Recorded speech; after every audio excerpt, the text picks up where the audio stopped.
رمضان رمضان رمضان يا حبيب رمضان رمضان رمضان يا حبيب بسم الله الرحمن الرحيم. Assalamualaikum warahmatullahi wabarakatuh. Alhamdulillahirabbil alamin wa bihi nasta'inu ala umuri dunya waddin.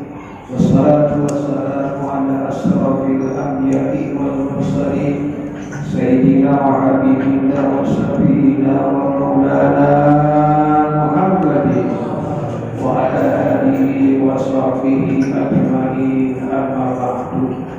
A'udzu billahi minasyaitonir rajim. Bismillahirrahmanirrahim. Syahrul Ramadan alladzi unzila fil Qur'an hudan lin-nasi wa bayyinatin minal huda wal furqan. Sadaqallah wa sadaqa Rasulullah sallallahu alaihi wasallam. Yang saya hormati, yang saya muliakan para orang tua, para pimpinan sepuh, tokoh masyarakat, bapak-bapak, ibu-ibu hadirin jamaah salat tarawih, jamaah salat isya berjamaah, jamaah mushola al-mu'idin, yang mudah-mudahan kita semua hadir di mushola yang kita cinta ini, kita semuanya mudah-mudahan dirahmati Allah Subhanahu wa ta'ala. Amin ya Allah ya rabbal alamin. Mari kita kembali bersyukur kepada Allah. Alhamdulillah. Malam hari ini malam yang ke-17, malam yang kita sebut dengan peringatan malam Nuzulul Quran. Kita dapat melakukan sholat tarawih berjamaah. Mudah-mudahan kita berharap berdoa kepada Allah. Sholat tarawih kita malam hari ini, puasa kita yang kita kerjakan yaitu hari yang ke-16, dan ibadah yang lainnya kita berharap kepada Allah semuanya diterima oleh Allah Subhanahu wa ta'ala. Salam dan salam sampaikan kepada uswatun hasanah kita, idola kita, Nabi kita Muhammad sallallahu alaihi wasallam, berikut keluarganya dan para sahabat termasuk kita sebagai umatnya. Mudah-mudahan dalam yaumil qiyamah nanti kita akan mendapatkan syafaat ujma'nya Rasulullah sallallahu alaihi wasallam. Amin ya Allah ya rabbal alamin. Hadirin Bapak Ibu yang saya hormati, pada malam hari ini, malam ke-17 yang kita peringati tadi dengan sebutan malam Nuzulul Quran, turunnya Al-Quran. Itu ketika Rasulullah SAW berusia 40 tahun, beliau biasa ke Gua Hira, bertahanus menyendiri. Di situ beliau merenungkan kehidupan dunia yang penuh godaan, yang penuh fata morgana. Beliau sering menyendiri di Gua Hira. Dan ketika di malam ke-17 itu, di usia 40 tahun, Rasulullah didatangi oleh malaikat Jibril dengan bentuk sebenar-benarnya malaikat. Malaikat Jibril langsung berjumpa dengan Rasulullah SAW, Muhammad Nabi kita Muhammad SAW. Dan malaikat Jibril langsung berkata kepada Nabi kita Muhammad SAW, Iqra. Kata Rasulullah, ana iqra, saya tidak bisa baca. Itu malaikat Jibril langsung meluk Nabi dengan sekeras-kerasnya sampai Nabi tidak bisa nafas, dipeluk. Kemudian lepas lagi sama malaikat Jibril, kata lagi Iqra. Kata Rasulullah, Nabi ini saya tidak bisa baca. Dipeluk lagi sama malaikat Jibril sampai 3 kali. Kemudian langsung malaikat Jibril memanggil Nabi kita Muhammad sallallahu alaihi wasallam dengan sebutan tadi Iqra. Iqra bismi rabbikal ladzi khalaq, dan seterusnya 5 ayat yang kita sebut dengan ayat pertama kali didapati oleh Rasulullah SAW oleh malaikat Jibril. 5 ayat ini pertanda bahwa Muhammad telah resmi dilantik menjadi Rasulullah SAW, menjadi Nabi Allah, utusan Allah Subhanahu wa Ta'ala. Itulah pertama kali Al-Quran diturunkan oleh Rasulullah SAW lewat malaikat Jibril dengan firman tadi, Iqra. Ini maknanya apa? Ini maknanya bahwa kita sebagai umat Rasulullah SAW, umat Nabi Muhammad, ini senantiasa harus Iqra, harus sering membaca. Kata ulama, Iqra di sini maknanya 2. Satu adalah ayat-ayat qauliyah, suka membaca Al-Quran. Boleh bertanya kali, siapa yang malam hari ini atau hari ini sudah hatam Al-Quran? Ada? Belum.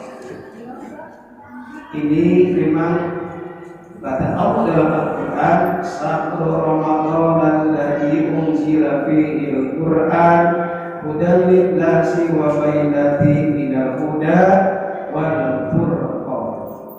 Bulan Ramadan adalah bulan diturunkannya Al-Quran. Maka kata Rasulullah, kalau dulu raja disebut dengan Syahrul Istighfar, As-Sahban Syahrul Sholawat, dan Ramadan Syahrul Tilawatil Quran. Perbanyak membaca Al-Quran.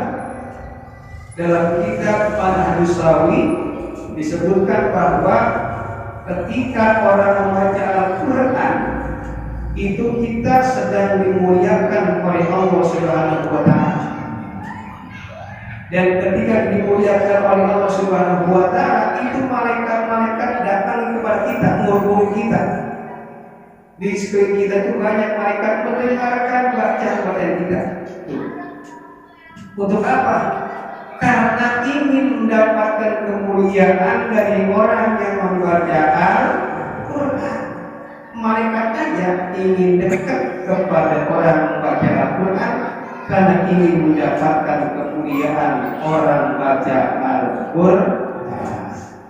Jadi kan kita pengen mulia di hadapan Allah, pengen banget dimuliakan oleh Allah Subhanahu wa Ta'ala. Itu ada Al-Quran itu. Khalaqal insana min 'alaq, Iqra wa rabbukal akram alladzi 'allamal. Itu maknanya kita suka atau sering membaca Al-Quran, mendapatkan kemuliaan dari Allah Subhanahu wa Ta'ala.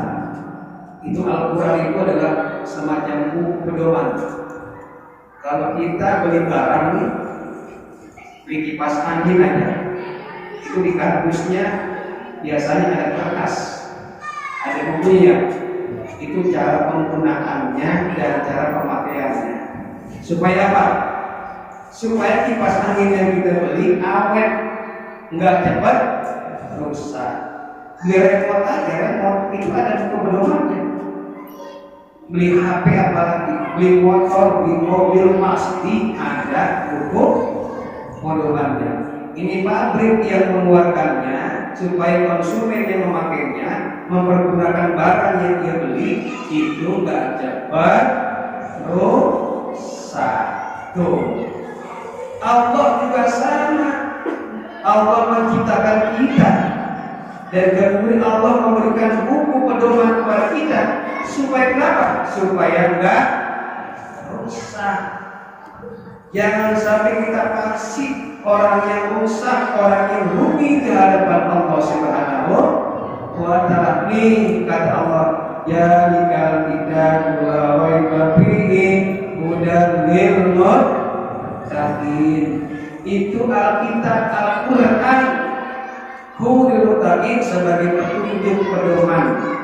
Itu buku pedoman buat kita, buat petunjuk orang bertakwa supaya hidup kita tidak rusak. Jujur aja sekarang luar biasa kerusakan manusia di banyak tempat. Kenapa? Karena mereka jauh dari Al-Quran, tidak menggunakan tidak memakai pedoman buku yang Allah berikan kepada kita, namanya Al-Quran. Tuh. Kalau kita nih kata Allah dalam Al-Quran, puasa, faman syahida minkum syahra falyasum, kata Allah.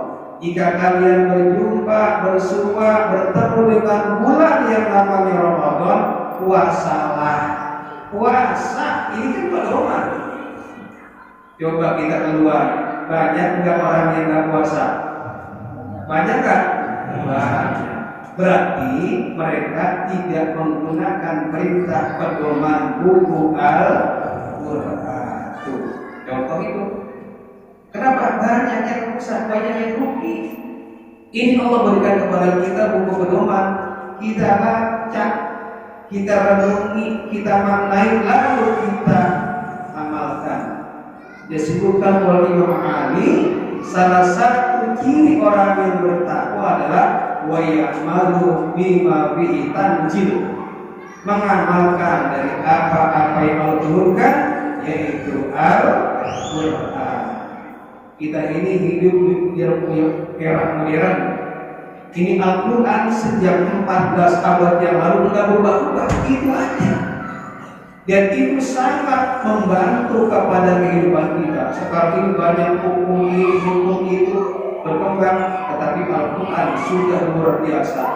Itu menjangkau kehidupan yang akan datang, menjangkau kehidupan yang lalu, bahkan menjadi pelajaran buat kita. Semuanya ada di dalam Al-Quran. Kalau kita baca Al-Quran dapat pahala. Ya, gak panjang nih. Ada 4 hal yang kalau kita baca dapat pahala, yang kalau kita lihat dapat pahala. Yang pertama namanya Najul Ka'bah, melihat Ka'bah. Ini barangkali yang udah umroh, yang udah haji, itu salah satu keinginannya adalah melihat Ka'bah. Disengaja ataupun tidak disengaja, nanti kalau kita ke Mekah, di situ ada Masjidil Haram, di tengah-tengahnya ada Ka'bah. Kita lihat nih Ka'bah, sengaja enggak itu dapat pahala dan dosa kita diampuni oleh Allah Subhanahu wa Ta'ala. Yang belum lihat Ka'bah, saya doakan mudah-mudahan Allah berangkatkan umroh, Allah berangkat haji untuk memandang Ka'bah secara langsung. Makanya orang tua dulu nih, itu bisa lihat nih dulu. Itu biasa di rumah-rumah dipajang gambar apa? Ka'bah. Pengen banget, bergambar banget. Akhirnya dia berangkat ke Mekah, mungkin umroh atau haji. Akhirnya dia melihat Ka'bah.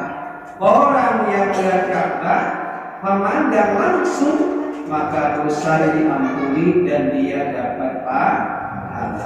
Yang kedua, sama seperti halnya Ka'bah, yang kedua adalah Najrul Mushafil Quran, memandang Al-Quran.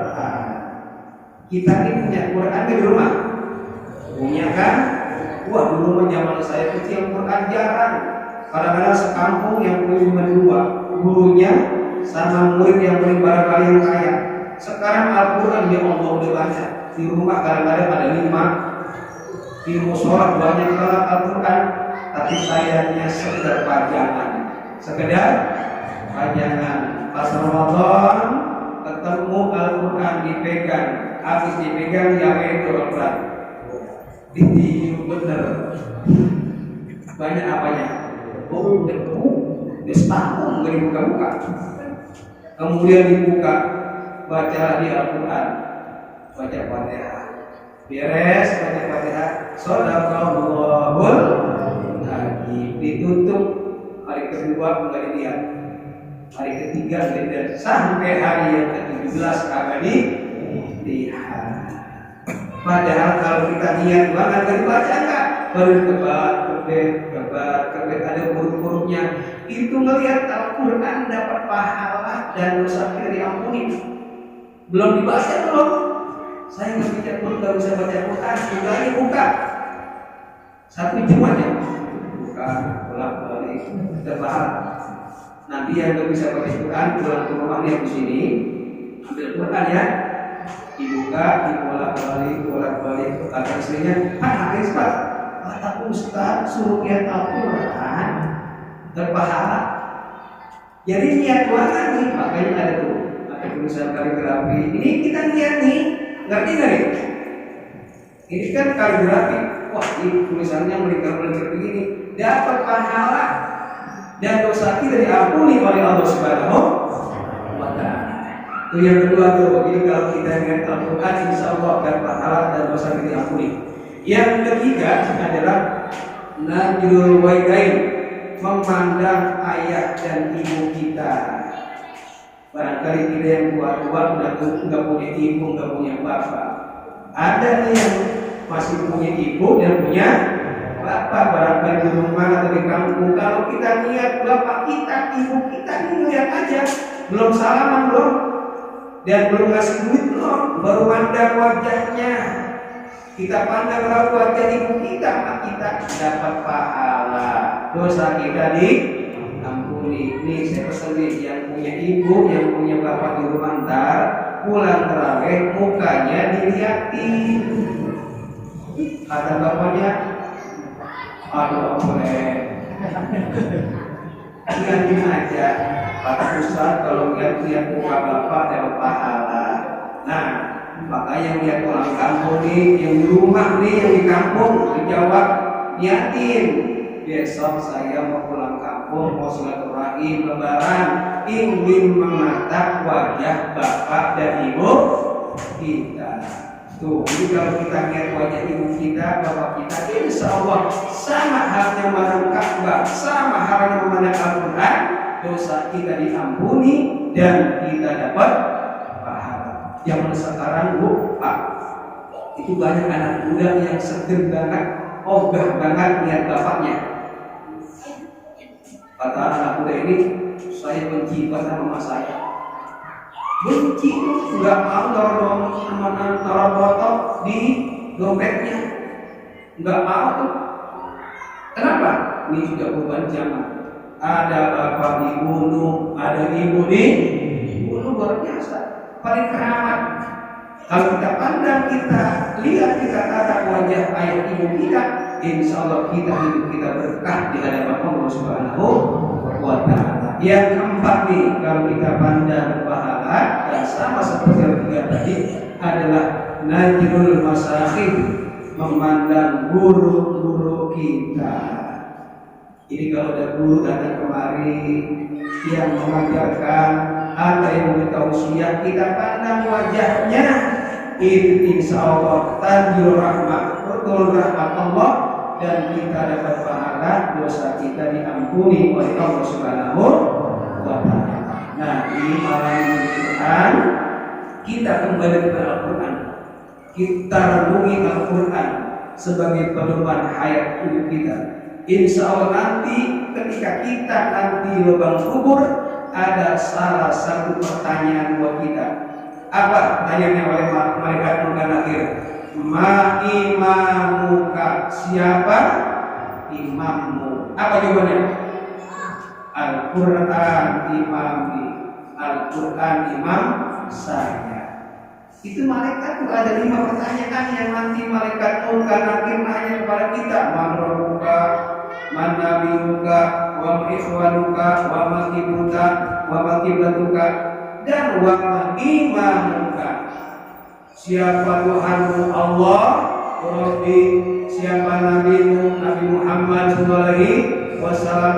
Apa kiblatmu? Kiblatku adalah Ka'bah. Siapa saudaramu? Muslimin wal muslimat. Siapa imammu? Tapi kalau hidup kita agak jauh Al-Quran, nggak pernah jadi imam. Ini imam di depan. Imamnya kemana? Dia ke mana? Kata Al-Quran, dia nggak pernah ngikutin saya di dunia, nggak pernah. Disuruh sholat, nggak sholat. Disuruh puasa, nggak puasa. Disuruh zakat, nggak zakat. Disuruh melakukan kebaikan, nggak melakukan kebaikan. Ini kan kita Al-Quran, imam ikutin.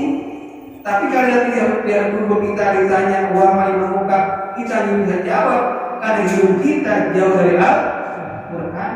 Ini akan menjadi masalah buat kita. Jadi sekarang nih, kalaupun kita nggak bisa baca Al-Quran, belajar. Kalaupun kita udah belajar, kemudian kita baca. Habis kita baca, berusaha kita amalkan. Mudah-mudahan kita bahagia di dunia dan di akhirat. Ya, mudah-mudahan manfaatnya dengan peringatan bulan ini kita kembali kepada Al-Quran. Mudah-mudahan manfaatnya buat saya berikan untuk semuanya menjadi ilmu yang bermanfaat di dunia dan akhirat. Akhirnya, Assalamualaikum warahmatullahi wabarakatuh.